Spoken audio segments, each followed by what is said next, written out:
children, and for everything they'll do in the future. We wish them all the love and support in the world. Thank you. And at this time, I'm just going to turn it over to PFT President Jerry Jordan, and he'll keep the show rolling.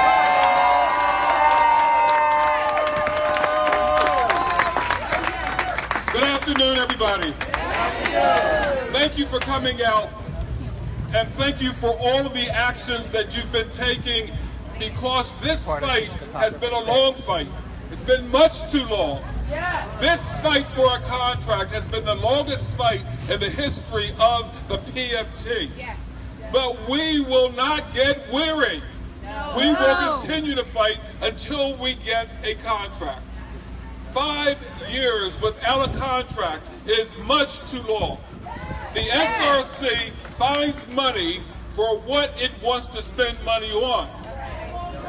But 5 years without a raise, too long. 5 years sacrificing and having people say at the SRC that you are not making any sacrifice. That's exactly right. When many of you have gone back to school, you've gotten advanced degrees, and you have not gotten paid. You have stayed, and year after year after year, when you've been on the pay scale for step increases, they have been denied you. And you have continued to work and to spend money out of your pocket for the children that you serve every day. It's too long. It's too long. It's unacceptable. And we are not going to sit around quietly and allow this to continue. All right. We must get a fair contract. We must get a contract that is fair to you and fair for our kids. Our kids go into buildings every day that certainly, when you compare them to the school buildings from many of the districts surrounding Philadelphia, parents in some of those districts would close the school before they would let their children attend them. The children attend them, we work in them, and we're not making any sacrifices. It's not our job to sacrifice. Our job is to work and to educate the children, which we do, but the SRC's job is also to provide fair working conditions, fair salaries, so that we can feed our own children, we can send our own children to college, that we are able to go out to dinner if we want every now and then. This has gotten to the point that it is totally, totally unacceptable and cannot be tolerated any longer. So thank you for being here. We are going to hear today from 6 educators who I thank all of you for your service to the children in the school district of Philadelphia, but they have decided that they cannot take it any longer. They have their own personal obligations that they have to meet. They have car payments. They pay car insurance. They go to the supermarket. They buy food. They go to the dry cleaners. They have to pay the bills. They just don't get it because they happen to be PFT members who teach in Philadelphia schools. They want to be paid. They want to be paid, and we want to be paid fairly.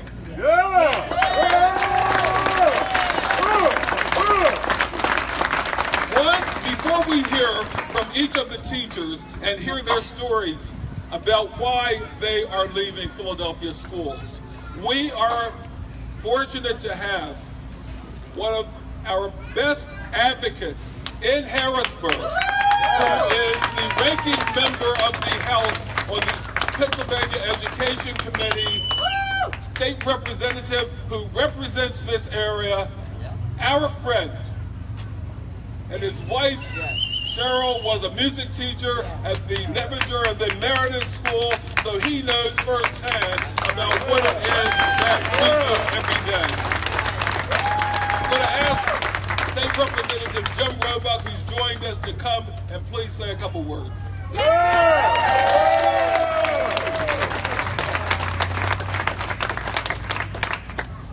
Thank you very much. I would point out also that I am by background a teacher. I used to teach at Drexel, so I guess that doesn't quite count. It's the same thing. As it was mentioned, my wife, who died in June, was a teacher, and she spent 35 years teaching music to young people. I know how committed she was, how hard she worked, how much money she took out of her own pocket to support her endeavor. And actually, there was a program for her at Meredith, and student after student got up and talked about what she had done for them, and a lot of it was about providing support, in financial support, to help them to get to where they wanted to be. But there is also about this, and I go back to Cheryl Consley because she was my best source of information about teachers and PFT. Cheryl had done graduate work, and she had applied to get credit for that. And she got caught up in this freeze that now exists. And I remember in one of the final conversations we had, she said, well, I know I will never get credit for what I did. That's wrong. That is unconscionable. If you run a system like that, that takes away from those who work for you what they deserve. So I am fully committed to support you in any way I can. Whatever I can do here in Philadelphia or in Harrisburg, you have that. Let me know what you need me to do. I will do it. Thank you. Thank you, Representative Roebuck.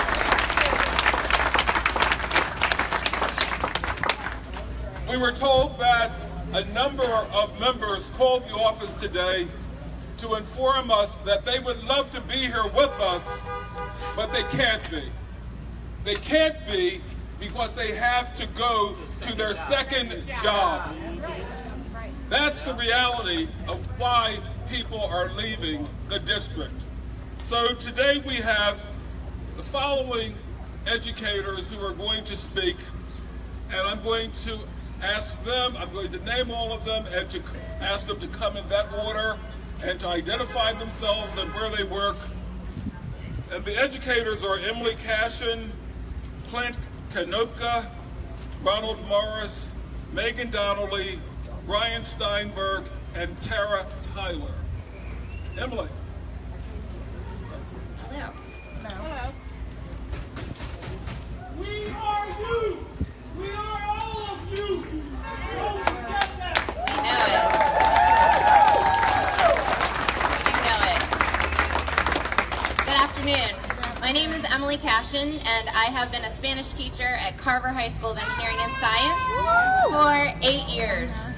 I am the coordinator for the class of 2018, this year's juniors, and previously for the class of 2014. For 4 years, my education and experience have not been recognized by the SRC. Each year that I plan for, teach, assess, mentor, guide, and congratulate hundreds of students, I am not compensated sufficiently. Here are some of my own personal numbers. 3, the number of Pennsylvania certifications that I hold and can legally teach to our students, music, Spanish, and English. 33, the number of students that is the maximum in our contract that the SRC would like to do away with. I'd like you to see what it looks like to have 44 teenagers in one classroom. It's not nice. 1,339, the number of days since the teachers in Philadelphia have had a contract. 3,000 is the number of dollars I was offered as a yearly bonus to teach Spanish in the district in 2009. I was never even informed when it was discontinued 3 years later. 24 is the number of graduate credits required of all Pennsylvania teachers within our first 6 years to keep our certifications. 715 is the average monthly sum of my student loan payments since 2006. 7 is the number of days a week I work. On the weekends, I work at a restaurant, and I have worked 7 days a week, 10 months a year for the past 9 years. 8 is the number of weeks I often work without going a single day off. 42,000 is the approximate number of dollars the school district of Philadelphia has cheated me in the last 5 years. I am tired of being held hostage by the SRC. I am tired of being looked down upon as not deserving my basic rights as a professional to earn my living that was promised to me. I am tired of the stagnation, the dragging of feet, the false claims and the broken promises by Superintendent Dr. Height and the SRC.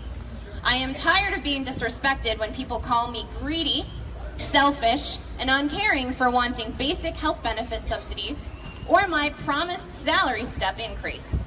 I am tired of being exploited by the Commonwealth of Pennsylvania for my propensity to sacrifice my own needs and my own money to protect our city's children. Enough is enough. I love this city and I love my students, I love their potential, and I have hope for their future. But I cannot be my best self or have any significant influence in this pigeonhole of a career. This fall, I will not return to teaching because I have enrolled in the Global MBA program at Temple University. I will find another way to support teachers in the future, but I will not suffer this humiliation and disrespect any longer. Today is a day of advocacy. Today, teachers took a brave step in fighting this cycle of professional denigration. Today, we defend our profession. I urge my fellow teachers to continue to defend themselves from exploitation. If a contract resolution is not reached by the fall 2017, I implore my fellow teachers to make a plan to stay to the letter of the contract. Do not arrive early. Do not stay late. Do not grade papers on the weekends or plan lessons at home. Do not do anything extra for which you are not fairly compensated. To new teachers who are coming into the profession, stand with your veteran teachers and mentors. And to the SRC, stop making excuses. You have taken advantage long enough. Do your civic duty and do your job.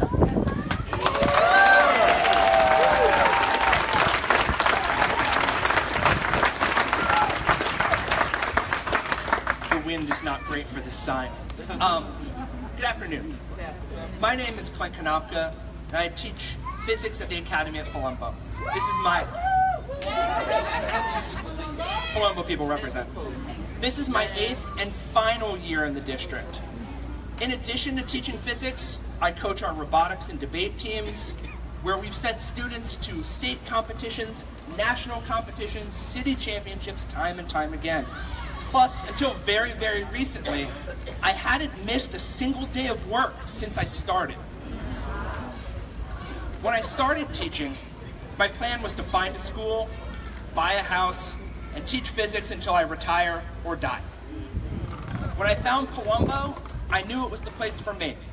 I worked hard to invest in the school, bringing literally hundreds of thousands of dollars worth of resources, won from grants, national competitions, awards, and all that's been used to build an engineering lab in our school, start a widespread Chromebook rollout, and make physics a course that students actually look forward to taking. But since my pay was frozen so early, I had to pick up extra work to supplement my income. I don't want to be in my mid-30s and still have roommates.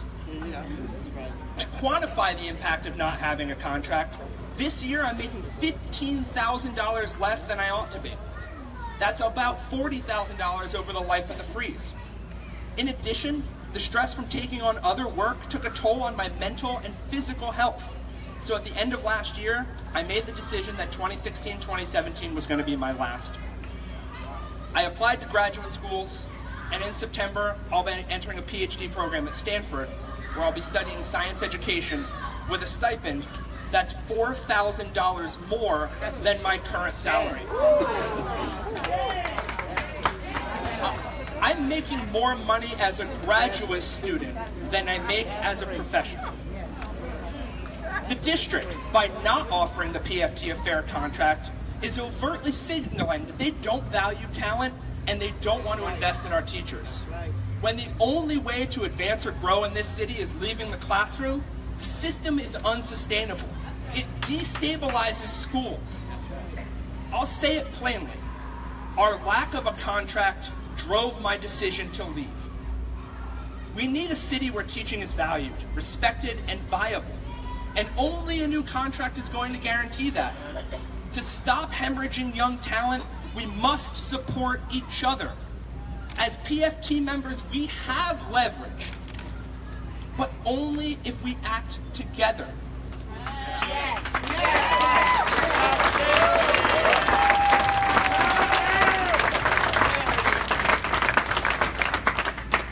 The reality is, without strong public schools, Philadelphia as a city is doomed. On May 1st, on May Day, I'm reminded of the words of a great American labor organizer, Utah Phillips. One or two. Yeah. He said, "The earth is not dying, it is being killed. And those that are killing it have names and addresses. Contact them. Find them where they are. Students, teachers, and education are under attack. We must overpower and overcome, for without resistance, without us, there is no hope for this city." Thank you.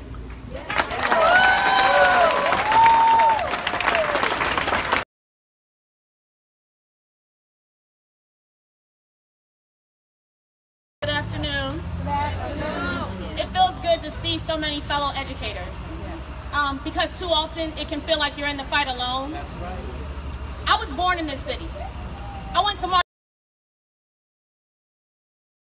Baldy, went to George Washington. I teach in this city. I'm a counselor in this city.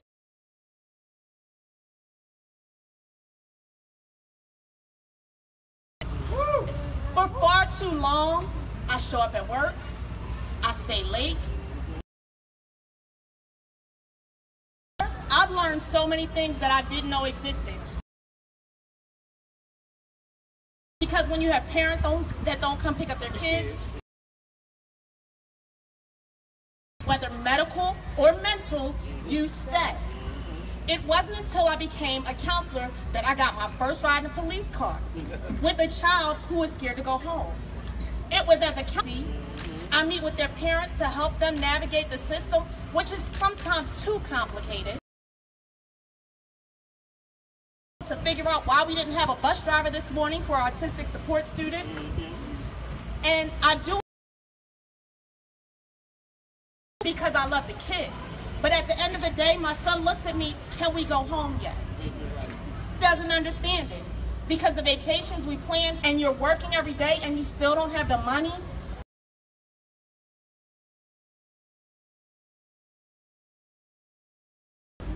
Every day. So We've been disrespected. We don't get paid for it. Sacrificed a few years back and called us lazy.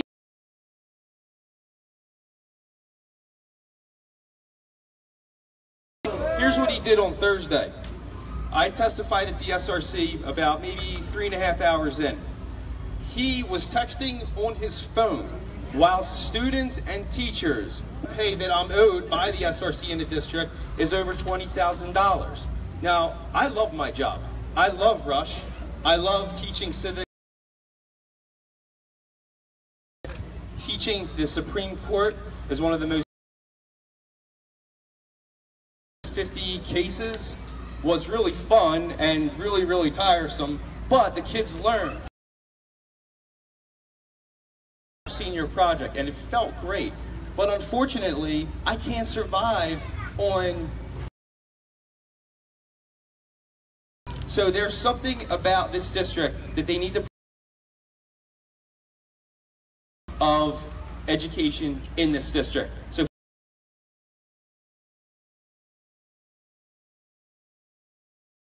6 years.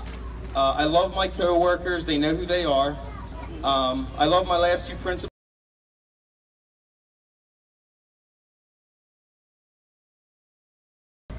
And the last point I want to make is we must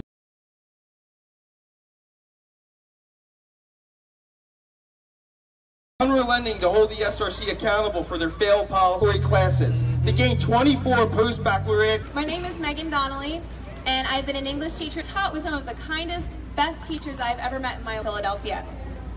I want to go back to school.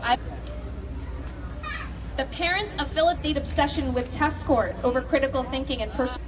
Good afternoon, family. Good afternoon. To be at the school at Bieber for the. Listen,